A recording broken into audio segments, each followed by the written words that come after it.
Hey guys, tonight we're slipping quietly into golden sunlight, the kind that spills lazily across ancient meadows, where wild thyme grows tall and the bees hum with all the time in the world.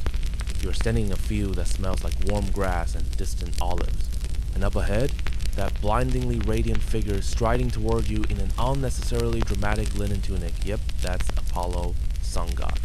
Music god, prophecy guy, big on poetry, not so big on humility. He flashes you a grin like he's about to do something incredible and reckless. You brace yourself. This never ends well. Today, he declares, I will become a cattle rancher. Now, to be fair, Apollo's resume is already full. Archery, medicine, oracles, solar logistics. But that's never stopped him from reinventing himself every few centuries. And you, poor mortal bystander, are always along for the ride. This time, apparently, it's going to involve livestock. You probably won't survive this. So, before you get comfortable, take a moment to like the video and subscribe, but only if you genuinely enjoy what I do here.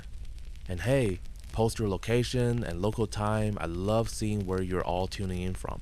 Now, dim the lights, maybe turn on a fan for that soft background hum, and let's ease into tonight's journey together. You blink in the sunlight, and Apollo hands you a wide-brimmed straw hat. You weren't exactly expecting divine ranch life, but here we are.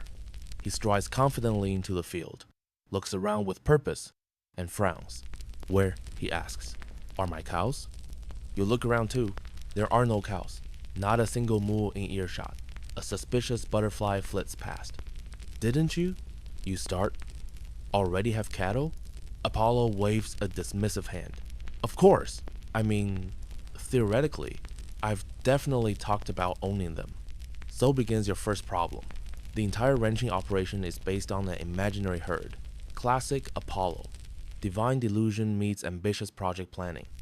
Historians still argue whether Apollo ever genuinely managed livestock or whether the whole thing was more of a metaphor for poetic inspiration, but we're going with the literal version tonight, because it's funnier. And because you're already wearing the hat, Apollo, unfazed, decides that this is merely a procurement issue. You are now his official ranch startup assistant. No pay, no benefits, but endless sun exposure. Just fetch me a modest herd, he says breezily.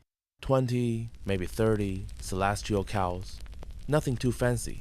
Make sure they're clean. You raise an eyebrow. From where? He waves toward the hills like that solves anything. Follow the smell of grass and justice. You set off with a satchel of ambrosia snacks, an ancient bronze whistle, and the feeling that you're about to end up in a very weird part of mythology. The trail is warm beneath your sandals, pine trees whisper above, and you get the sense something or someone is already watching you. A heron cackles from a fig tree, suspicious. You pass shrines half covered in ivy, stumble across a discarded lyre string, and finally reach a clearing that smells faintly of grilled cheese and olive oil. Weird. There are hoofprints here, sort of. You kneel to look closer and realize something's off. The tracks seem to be going backwards. You know, like someone dragged a cow through the dirt by its tail except the cow walked willingly. Backward. This is a part where you should probably turn around. But instead, you keep going, lured by curiosity and the distant sound of baby giggles. The trail twists into a small grove, and that's when you find him. A baby, maybe 2 days old, max, but somehow smug. He's lounging on a soft pile of reeds, gnawing on a honey-dipped reed flute, and looking at you like you're the one intruding. Looking for cows? He asks sweetly. You blink. Yes? He grins, tiny dimples and all. I might know a guy. You stare. This is Hermes, the baby version, which is far worse than the adult one, because baby Hermes is brand new to the universe and already causing problems. He rolls onto his belly, kicks his legs cheerfully, and says, If I did steal the cows, and I'm not saying I did, they're very well hidden. You glance at the backward hoofprints, the empty field, the flute. Apollo is not going to like this. Still, there's something charming about Hermes. Even as an infant, he radiates main character energy. It's a little like meeting a raccoon who just invented capitalism. You sigh and sit cross-legged in the grass beside him. Okay, you murmur. Let's say I wanted to borrow some cows. He perks up. For aesthetic purposes? You nod solemnly. Strictly that. Hermes offers you a grape. You accept. It's surprisingly good. And so your strange alliance begins not with divine fire or cosmic wisdom, but with baby giggles, mischief, and a suspiciously intelligent infant who may or may not have committed the first mythological cattle theft in history. And tomorrow? Tomorrow you follow those backward hoofprints. But for now, the meadow's warm, the grapes juicy, and somewhere on Mount Olympus, Apollo is still standing in an empty field, wondering why no one's mooing yet. You wake up under a fig tree with grape juice on your fingers and a vague sense of responsibility. Baby Hermes is already upright, somehow perfectly clean, eating what looks suspiciously like an olive stuffed fig. He's humming a tune you're pretty sure hasn't been invented yet. Ready to find some theoretical cows? He chirps. You groan. You mean the cows you definitely didn't steal? He winks yes, winks at the ripe age of 2 days. Stolen is such a strong word, I prefer redistributed. You sigh and stand. The backward hoofprints from yesterday are still there, crisp in the morning dew. You follow Hermes as he toddles forward, surprisingly fast on chubby legs. Do you even need cows, you ask? Hermes shrugs. Number, but Apollo was being all shiny and smug again. Had to humble him a little. Plus, I was bored. That's the thing about Olympians. They're not really evil or good.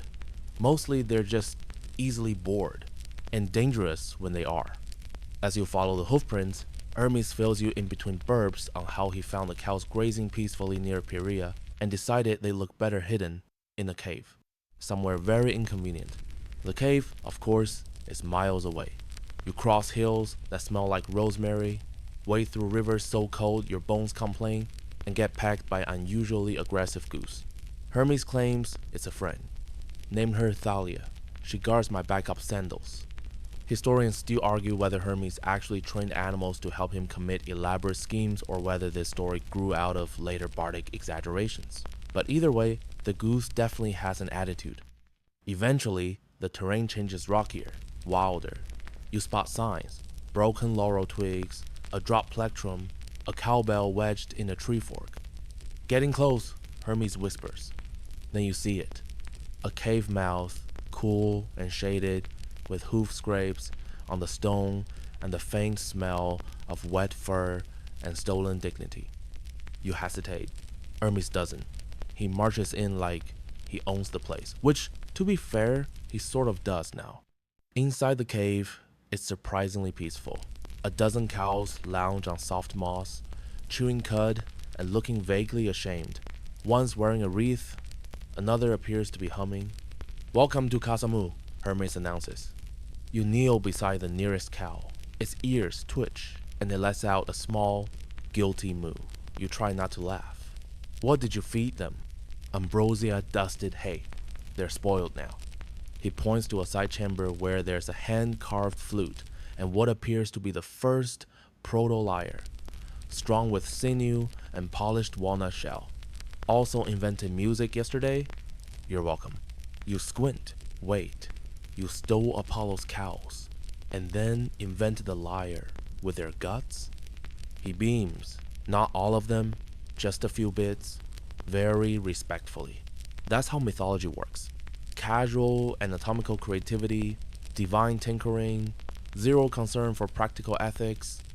One of the cows licks your arm. Another nuzzles your satchel. Alright, you say, rubbing your temples. Now we've got a cave full of cows, a stolen musical instrument, and a sun god who thinks I'm fetching him lunch. What's the plan? Hermes smiles innocently. We wait. You don't like the sound of that. Later, as dusk creeps in and the cave glows warm with fireflies, you hear it. Distant shouting, dramatic, golden-toned. Apollo. Hermes sips something from a shell cup. Right on time. You step outside to see the god of the sun, seething and luminous, stomping through the brush like a furious parade float. Laurel leaves stick in his sandals. His hair, which usually has that divine conditioner bounce, is frizzy. I know you're here, he growls. Where are my cows? You wave awkwardly. Good news and bad news. Apollo glares at the cave, his eyes practically solar flares. Is this your idea of a prank? You let a baby steal from me? Hermes strolls out, holding a lyre, and strums it casually. The melody shimmers in the air, sweet and a little smug. Apollo freezes. What is that? Hermes grins. Something I made with love. And possibly intestines. Want it? There's a pause. Then, despite everything, Apollo looks intrigued. His fury dims, replaced with professional curiosity. You invented a new instrument out of cow guts? Hermes nods.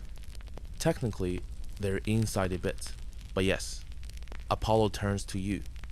I don't know whether to curse him or adopt him. You shrug.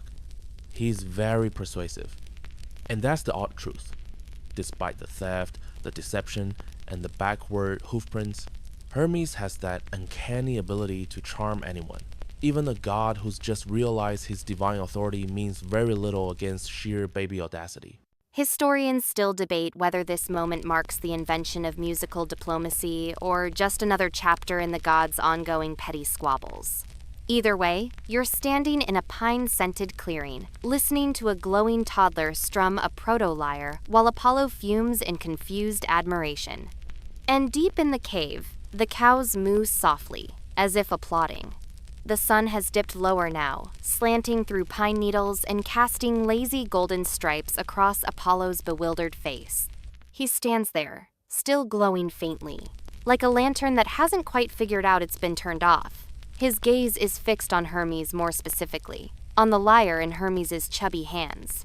Hermes, of course, is enjoying this moment far too much. He plucks another string with toddler-level showmanship, somehow managing to strike a chord both melodious and slightly mocking. The cows moo in time, as if they've been rehearsing. Apollo clears his throat. You know, I was going to turn you into a weasel. Hermes tilts his head. I've been a weasel before. Not bad. Good at tunnels. You wince. The conversation has veered into that deeply uncomfortable territory, where immortals threaten transfiguration like it's a parking ticket. But to your surprise, Apollo doesn't lunge or smite or shout again. Instead, he just exhales a long, tired gust of wind and folds his arms.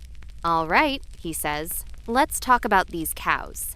Hermes gestures magnanimously toward the cave, like a real estate agent unveiling an open-concept divine barn. Help yourself. Apollo narrows his eyes. There were 50, I counted. These are fewer. You glance at Hermes. He shrugs. Some wandered off, or ascended to a higher moo.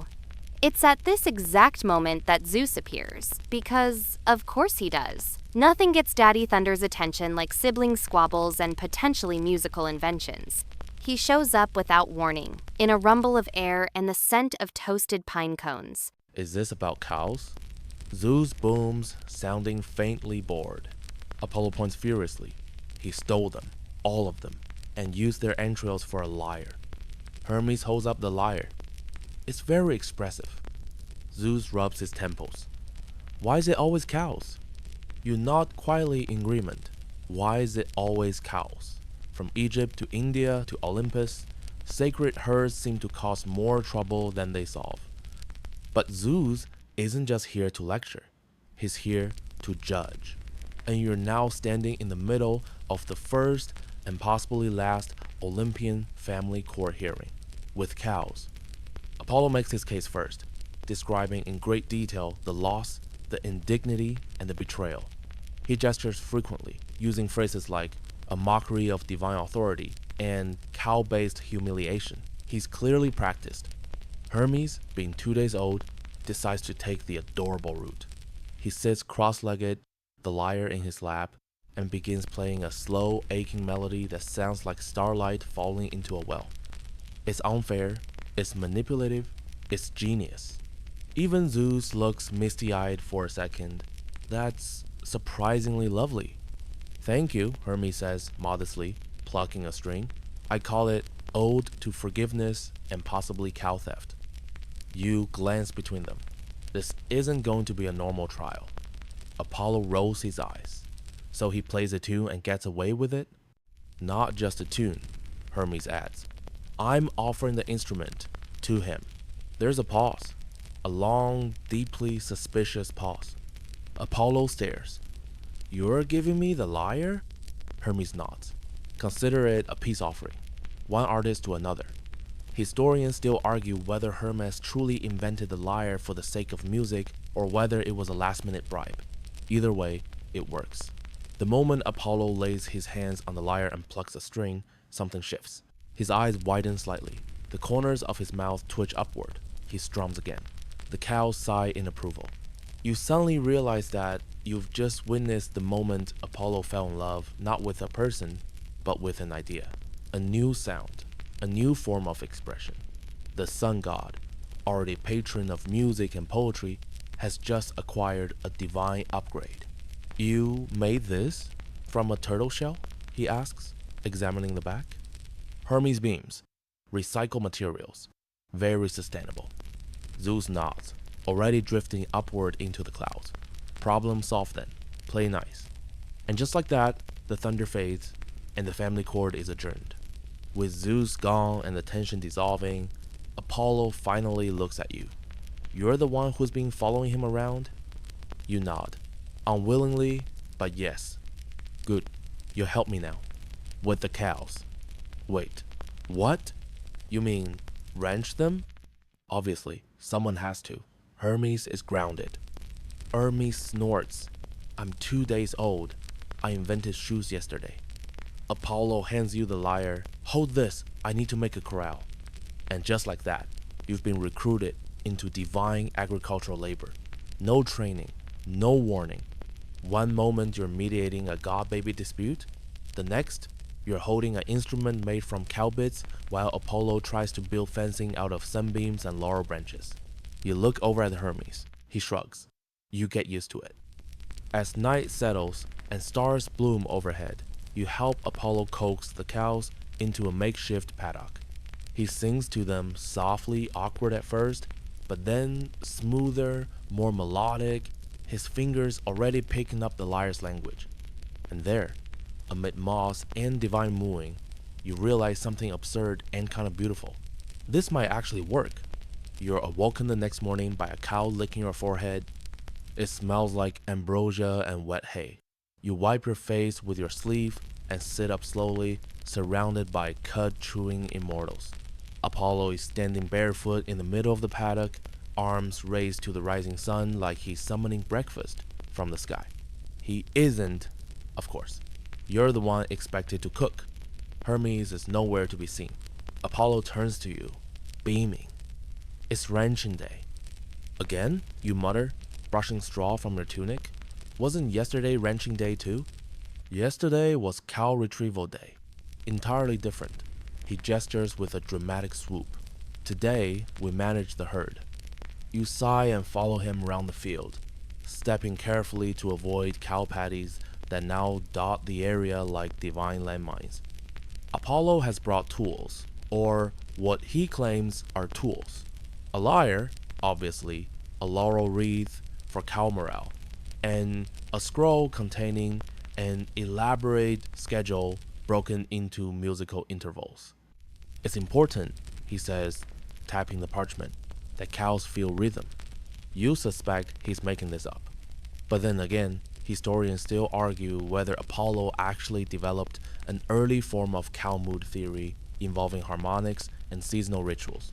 There are fragments of song scripts in Delphic ruins that may or may not have been for livestock, so who's to say? The cows seem unimpressed either way. One kicks over the wreath, another lies dramatically across a salt block like a bovine philosopher. Apollo paces. Something's wrong, he murmurs. They're not aligned. Aligned how, you ask, genuinely curious. He frowns. They're out of tune. You remind him they're cows. He ignores this and begins humming scales, gently nudging each animal with his foot and trying to find their frequency. You try very hard not to laugh when one cow responds with a flatulent moo that echoes off the cave wall. Progress, Apollo says without irony. You decide to check on the perimeter instead. The fence is loosely defined, a few woven branches, some shiny rocks. Hermes probably designed it. And speaking of Hermes, he's back. He pops out of the cave with messy hair and a smug grin, holding what looks like a pair of sandals with wings. Made these last night, he says, for deliveries. You raise an eyebrow. You're 2 days old and already started a courier business? Gotta diversify early, he replies. Olympus is a tough market. Apollo wanders over, still humming. Did you take anything else from my cave? Hermes looks thoughtful. Number, then adds, well, maybe a bit of your olive oil, and possibly the concept of branding. You groan. Did you brand the cows? Hermes rolls his eyes. Of course not. I gave them individual logos. He gestures toward one cow now sporting a spiraling sun pattern on its side, made of crushed berries and charcoal. Apollo squints. I hate that I like it, he mutters. Still, something about the herd feels off.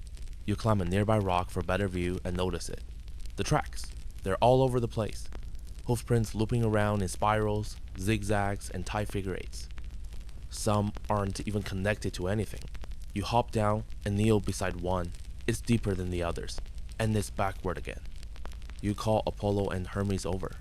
Hermes whistles. Huh, didn't think that one would come back. What do you mean, that one? Apollo growls. Hermes shrugs. There was a bonus cow, a weird one. Didn't move, just stared. I think it left. Where did it go, you ask? Hermes points vaguely toward the forest. That way, probably. He's clearly lying. Apollo groans and rubs his temples. We need all of them, or the symmetry's off. What symmetry, you ask? He waves toward the herd.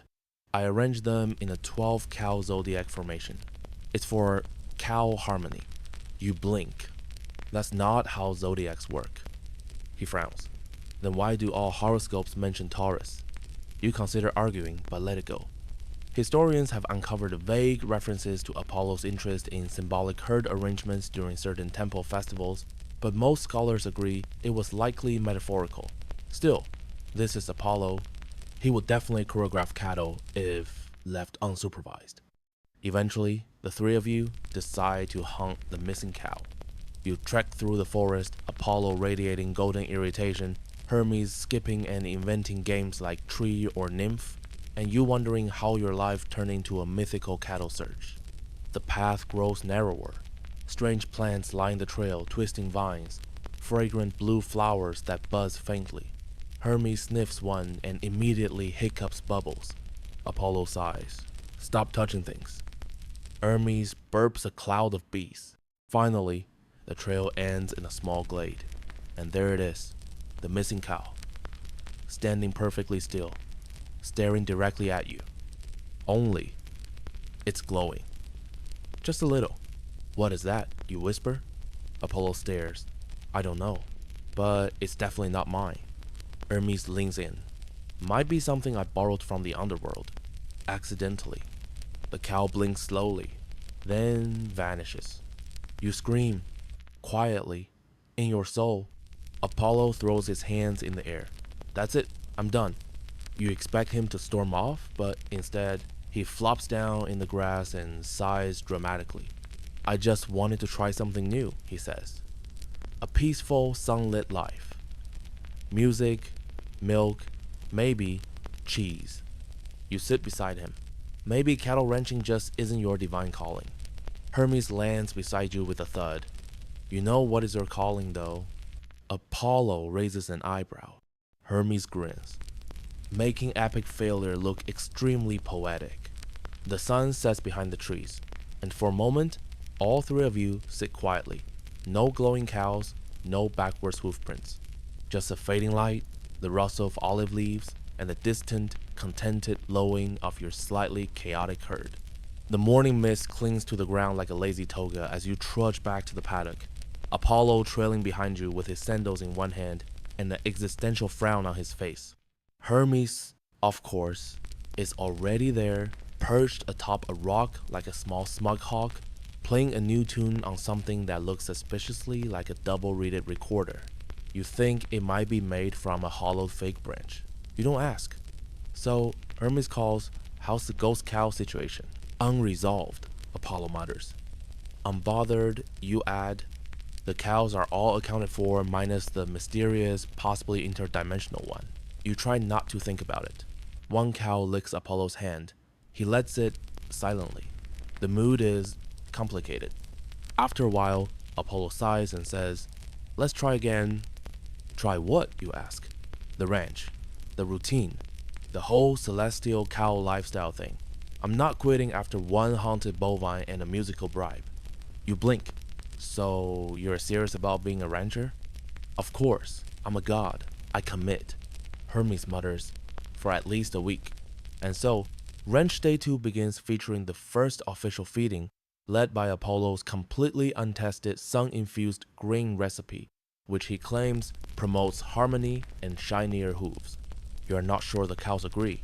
One sneezes golden dust. Another refuses to eat until you hum a lullaby.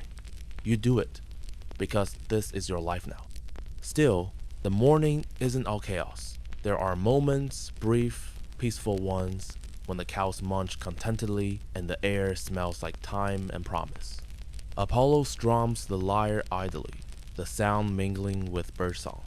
You almost believe this might actually work. But then, the cave starts to rumble. Hermes looks up from where he's weaving wing-shaped ear cuffs out of straw. Huh, that's new. A moment later, 3 satyrs tumble out, clearly mid-brawl, chasing one another with reeds and yelling about unpaid nectar tabs. They skid to a halt when they see Apollo. Hello, sir?" Apollo narrows his eyes. "Why are you in my cave?" One of the satyrs grins. "We heard there was music, and cows, and possibly cheese?" You sigh.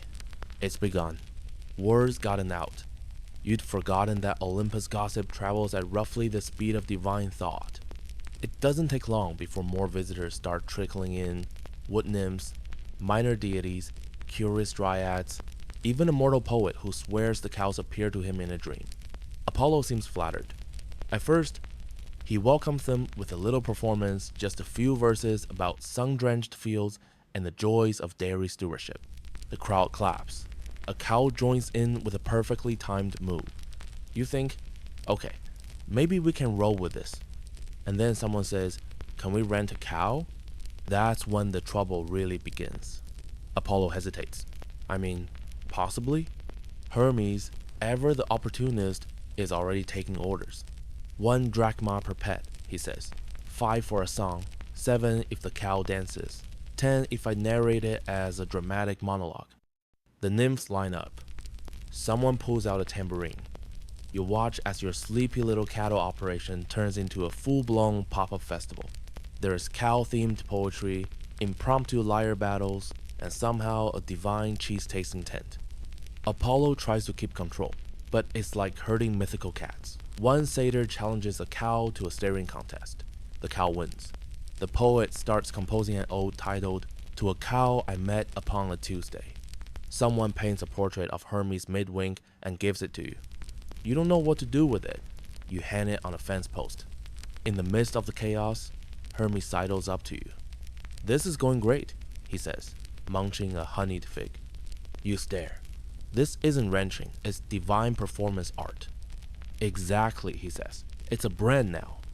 Historians still argue whether Apollo's brief stint as a cattle rancher genuinely influenced rural religious festivals, or whether the entire thing was a weird divine PR campaign that got out of hand. The line between sacred and spectacle was never clear with the Olympians. As the sun begins to set, Apollo, now wearing a crown of buttercups and emotionally exhausted, calls for quiet. Everyone hushes, even the cows, even the tambourines. He steps onto a small stone and clears his throat. "Thank you for coming," he says. "But this was not the plan. I wanted peace, simplicity, a connection with the earth. Instead, I've got cow cosplay and artisan yogurt." Hermes raises a hand. To be fair, the yogurt is divine. Apollo glares, not helping. You glance around at the guests. Most look amused, a few look inspired. One satyr is weeping openly into a wheel of cheese. Apollo continues, softer now. I don't want fame. I already have that. I want it to learn something new, to grow something real. You suddenly realize, he's serious. Even Hermes goes quiet. There's a long pause. Then, surprisingly, someone claps. Then another, then a cow moves, very gently. And just like that, the moment becomes something else, not a joke, not a circus, but maybe the tiniest flicker of genuine respect. The crowd leaves quietly after that, filtering out like mist, leaving only footprints and fig stems behind. The cows settle down. Apollo sits in the grass and sighs, leaning back against a tree. I still want to try, he says. You nod. Then we'll keep trying. A moment later, a cow wanders over and drops a freshly trampled scroll into Apollo's lap. It reads, Ode to the Lost Cow, reimagined as a vegetable. He looks at you. Hermes?